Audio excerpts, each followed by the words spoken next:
Should you overfill your oil? You know, I was a little hesitant about putting this video out, but I've actually been slightly overfilling my oil since, I don't know, the last 45, 50 years. And like you can see on the dipstick here, it's a little bit overfull, not a lot. But what I do is, I will not do this on the Harley Davidson because it'll get blow by. You don't even want to have it up to the full mark. That's one exception. Also a lawnmower. You just want to have it up to the full mark. On a Harley Davidson air-cooled motor, you want to have it slightly below the full mark between the add and the full mark. But what I do is, when I see this thing getting down below full, I don't even wait till it gets down to the add mark. I'll put some oil in it, and actually this one doesn't even use oil. This one, this has got 235,000 miles on it. It doesn't burn any oil at all. And I've had this thing, I got it with real low mileage. I got it like 2 years old with like 20-something thousand miles when I bought it back 31 years ago. It's an old Suzuki Jimny 1300. It's the same as a Samurai, only skinnier. It's an Asian model. And I've done this with all my cars. I used to do this with the 69 Roadrunner, the 62 Chevy Super Sport I had. I've done it with this thing for the last, you know, with the El Camino, with the Sebring convertible.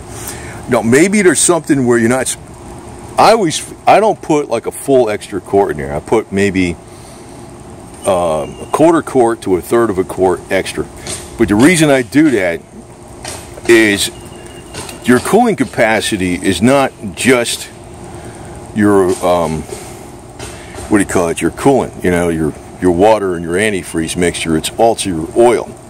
Even though, you know, that's a lot more critical with an air-cooled motor, because an air-cooled motor, your cooling capacity is all the oil in the air, right? It's mainly oil-cooled motor and air-cooled motor. But even with a motor that has water jackets in it, oil is still a lot to do with your cooling capacity. So if you got a 5-quart system, and, you know, say you could put, I've put up to a half a quart more. I won't put a full quart more, because I know if you put too much, because I saw a friend of mine who accidentally put too much oil in his vet a long time ago. He was using the dealer dispenser for the oil, and it said like 5 quarts on his gauge. You know, it was like a manual gauge or something. It was like a round thing. It said 1, 2, 3, 4, 5. You know, he put it in there. It was way over full, and it was about 2 quarts over full, and he had low oil pressure. So I wouldn't even go an oil a quart over full, but I go up to a half a quart. But I always put it a little bit over the add mark, over the full mark, a little bit over the full mark. I don't wait till it gets down the add mark.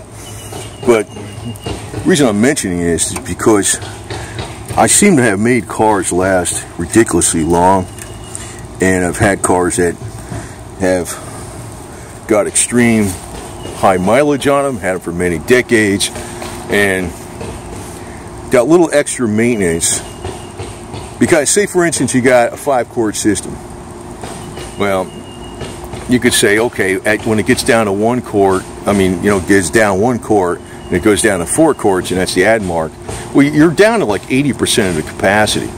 Why not have 110% of the capacity in there? Right, basically that's what you're doing with an extra half a quart. I usually put a quarter to a third of a quart more, but I always put a little extra oil in there beyond the full mark, and I make sure I never wait till the damn oil gets down to the add mark, because I think that it really does affect, you know, how you know, the oil temperature, and you got a little more volume in there. Your oil temperature is going to stay more in spec, because the fastest thing that breaks down oil is oil temperature. It's really what it is. You know, I mean, yeah, it could be contaminants and stuff like that, but it's a temperature. Temperature breaks down the oil. So if you're up to, you have just maybe, you know, 5 or 10% more capacity. Now, obviously, the best thing to do would be to have a, you know, deeper pan and change your oil pickup and all that crap. But, you know, I just throw in, you know, I've been doing this. Somebody's gonna freaking gig me for putting this out. I was thinking about putting it out some months ago, but I figured I will now, because I've been doing this since 1972. Basically, I've been doing that way. Like, you know, people accuse me of maintaining the shit out of vehicles, you know. You maintain the crap out of everything, you know, make sure everything's full and everything. But I actually slightly overfill the oil on the engines. But I will not do that on a Harley Davidson, because the Harley Davidson, you'll get blow by, even if it's on the full level. You want to have it slightly below the full level. But that's an air-cooled motor, and it's a little bit different. And I won't do that on lawnmowers. But every single car I got, I've always done it that way, and I've seemed to have some extreme, like when I traded in my 2001 Chevy, that thing ran like brand freaking spanking new. And I traded it in because it had 230 something thousand miles on it, and I bought it brand new. And I used to keep the oil changed and slightly overfill the oil. Slightly, not a full quart, up to a half a quart, maybe a third of a quart. And you know, I picked up the blue Chevy, which is when I picked this thing up, it's a 2003, but it had 22,000 miles on it. It was a government jobber, you know, with hydrogen, dual fuel. So it was a good deal. But that's how I've been maintaining that thing. And that thing runs like, I mean, this thing's got 230-something thousand miles on it too. Doesn't burn any oil. That oil, being slightly overfilled like that, that's been like that since the last oil change, which was months ago. You know, probably a couple thousand miles ago. So, I don't know. Somebody can argue with me and tell me it's freaking, don't do that, the manufacturers. But you know, they always have a little leeway. They always have a little leeway. You don't want to put a full quart. You know, 8 ounces, hey, that definitely ain't going to be a problem. But I always figure that's another 5%. You want to keep that oil at the full level all the time. And there's some exceptions. Like I said, the Harley Davidson motorcycle, you want to have it between the add and the full mark, because it'll get more blow by. At the full mark, it causes more blow by. I don't know what the motorcycle does that. With a lawnmower, at the full mark. But, you know, all these cars I've been having, always had them slightly over the full mark, and when it gets slightly below the full mark on the oil, I add some oil. I don't wait till it gets down even a half a quart low.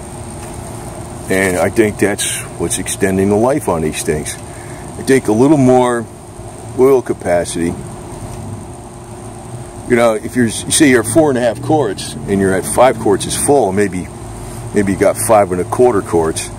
I mean, that's like about 15% difference. That 15% difference keeps things cooler. You know, the oil doesn't, you know, can handle it better.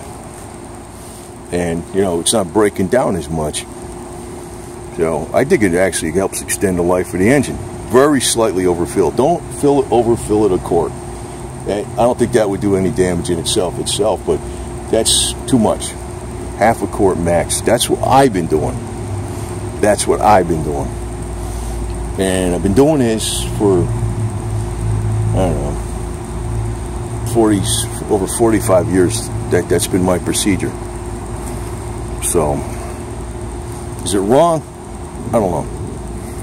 It sure seems to be working for me. So, you know, I figure it just gives you a little, because they're always, it's not like they got this full mark, and if you go over 8 ounces, it's going to make the oil pressure drop and all this shit. I mean, if you go over 2 quarts or something, yeah, for sure, but it's not that sensitive. And I figure you get a little extra, you know, a little extra, but you don't want to go too far over.